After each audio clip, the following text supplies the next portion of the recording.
Assalamualaikum warahmatullahi wabarakatuh. Perkenalkan, nama saya Lila Fadila. Saya dari kelas A Manajemen dari Universitas Primagraha. Di sini saya akan memaparkan hasil kerja saya. Saya akan membacakan sebuah biografi dari seorang John Kuhn, pemilik WhatsApp.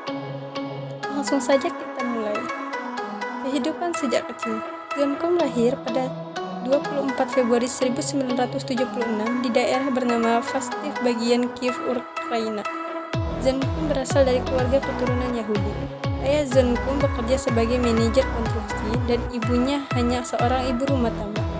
Daerah tempat tinggal John Kuhn sangat memprihatinkan karena segala fasilitas sangat terbatas seperti listrik. Bahkan hanya untuk mandi mereka harus mengantri di tempat pemandian umum. Karena tinggi gejolaknya politik dan gerakan anti-Yahudi di Ukraina, untuk menghindarinya, keluarga John Kuhn memutuskan untuk pindah ke Amerika Serikat pada tahun 1990. John Kuhn yang saat itu masih berusia 16 tahun hanya pindah bersama ibu dan neneknya. Lalu mereka tinggal di wilayah Mountain View, Amerika Serikat. Sementara itu, ayahnya masih di Ukraina dan akan menyusul. Sayangnya belum sempat menyusul. Pada tahun 1997, ayah John Kuhn meninggal dunia. Sejak itu, John Kuhn dan ibunya berjuang keras untuk bertahan hidup di Amerika. Ibu John Kuhn lalu mencoba bekerja sebagai pengasuh anak, dan John Kuhn menjadi penyapu toko untuk memenuhi kebutuhan mereka. Meski begitu, mereka masih sangat kekurangan. Untuk makan, John Kuhn mengandalkan jatah makan gratis dari pemerintah untuk tunawisma. Selain itu, ia juga kadang tidur di tempat umum saat pindah ke Amerika Serikat. John Kuhn sudah mahir berbahasa Inggris sehingga ia untuk masuk sekolah di Amerika dia sangat mudah. Setelah itu, John Kuhn melanjutkan pendidikannya. Di sekolahnya, John Kuhn dikenal sebagai anak yang nakal karena ia sangat susah menyesuaikan diri dan sering terlibat perkelahian. Meski begitu, ia murid yang cerdas dan sangat menyukai program komputer yang ia pelajari secara otodidak dari buku bekas. John Kuhn belajar mengenai jaringan komputer secara otodidak dan ia juga bergabung dengan grup hacker dengan nama WOO saat di sekolah. Setelah lulus, ia kemudian melanjutkan pendidikannya di St. John's University untuk memenuhi kebutuhan hidup dan biaya kuliahnya. John Kuhn bekerja sebagai penguji sistem keamanan komputer di Ernst & Young. Sejak bekerja di Ernst & Young, John Kuhn merintis bisnis pada tahun 2009 bulan Februari. John Kuhn kemudian mendirikan perusahaan WhatsApp Inc. yang berbasis di California. John Kuhn banyak menghabiskan waktunya untuk mengembangkan aplikasi ciptaan tersebut, walaupun aplikasi WhatsApp miliknya tersebut masih sering mengalami crash dan bisa dikatakan belum sempurna dan masih versi awal. Saat diluncurkan, aplikasi WhatsApp hanya didownload sekitar 250 orang dan itu pun kebanyakan teman John Kuhn sendiri. Walaupun ragu, John Kuhn harus mengembangkan aplikasi ciptaannya. Kemudian Apple datang dengan bantuan push notifications. Hal tersebut memberikan jalan bagi John Kuhn untuk memodifikasi aplikasi buatannya, sehingga saat pengguna WhatsApp mengubah status di aplikasinya, otomatis akan menggambarkannya di jaringan. WhatsApp mengalami perkembangan yang pesat. Versi awal WhatsApp hanya sebagai update status di kontak telepon di iPhone. Kemudian John Kuhn merilis WhatsApp V2.0 yang dilengkapi dengan fitur pesan instan yang kemudian berhasil menaikkan jumlah penggunanya mencapai 250.000 pengguna. Saingan WhatsApp saat itu hanya BlackBerry, Messenger atau BBM saja. Tapi melihat terbatasnya penggunaan BBM, yaitu hanya pengguna ponsel BlackBerry saja, maka John Kuhn terus mengembangkan aplikasi miliknya. Brian Acton lalu membantu John Kuhn dengan mencari investor untuk mendanai pengembangan aplikasi WhatsApp. Alhasil, dana terkumpul sebanyak $250.000. Dana tersebut berasal dari mantan karyawan Yahoo. Kemudian secara resmi, Acton bergabung dengan John Kuhn mengembangkan aplikasi WhatsApp. WhatsApp terus berkembang oleh John Koom dan berhasil meluncurkan fitur pengiriman foto di iPhone. Selain itu, ia juga merilis WhatsApp untuk device lain seperti Android dan BlackBerry. Kemudian pada tahun 2010, WhatsApp diubah menjadi aplikasi berbayar dan mereka berhasil memperoleh pendapatan sebesar $5.000 pada bulan pertama.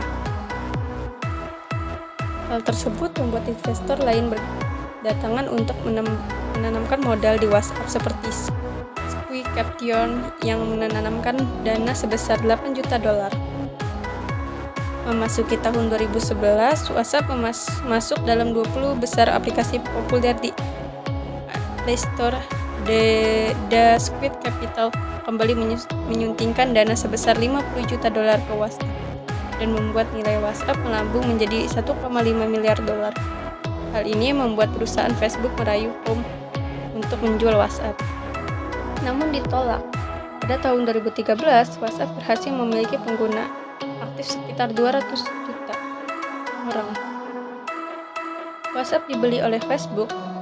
WhatsApp yang terus berkembang pesat membuat Google dan Facebook berebut mengakusisinya. Kemudian pada tahun 2013, John Koom bersama Brian Acton setuju untuk menjual WhatsApp ke Facebook dengan nilai sebesar $19 miliar. Hal itu membuat mereka menjadi orang kaya baru. Kekayaan John Koom melonjak drastis sebesar $6,8 miliar atau sekitar 80 triliun rupiah. Menurut majalah Forbes, pada tahun 2015 kekayaan kaum John Koom naik sebesar $7,9 miliar atau sekitar 109 triliun rupiah. Profil perusahaan John Koom. John Koom adalah seorang pendiri perusahaan WhatsApp Inc. yang berbasis di California. WhatsApp merupakan aplikasi pesan bergerak yang diakuisisi oleh Facebook Inc. Aset yang dimiliki John Koom yaitu ada 4. Yang pertama itu rumah senilai $8,8 juta atau ini setara dengan 154,7 miliar jika disesuaikan inflasi.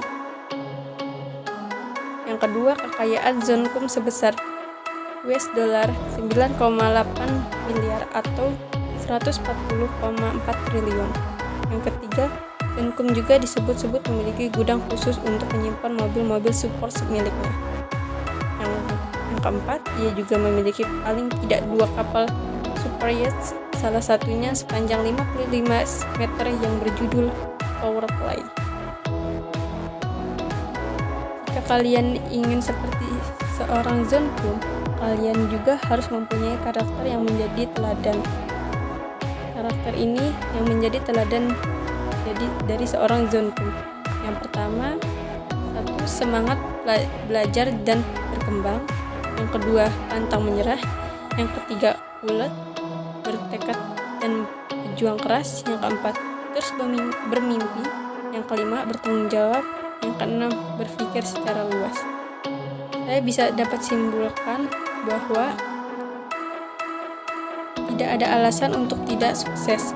Bisa kita lihat dari jatuh bangun pejuang John Koom, dari seorang yang serba kekurangan menjadi bergelimang harta, telah membuktikan bahwa setiap orang memiliki potensi kesuksesan masing-masing. Berjuanglah dengan kemauan keras, tidak mudah menyerah dan terus semangat untuk memanfaatkan setiap peluang. Kisah sukses ini menunjukkan sebuah perjuangan hidup yang sangat impresif untuk diteladani. Dan saran saya, semoga makalah biografi yang saya tulis ini memberikan manfaat khusus bagi saya sebagai penulis, umumnya bagi orang yang membaca. Apabila terdapat kesalahan dari segi penulisan atau kalimat atau ucapan saya, mohon dikritik dan sarannya, karena saya sendiri pun masih dalam tahap belajar. Terima kasih. Jika ada perkataan saya yang salah, mohon dimaafkan. Wassalamualaikum warahmatullahi wabarakatuh.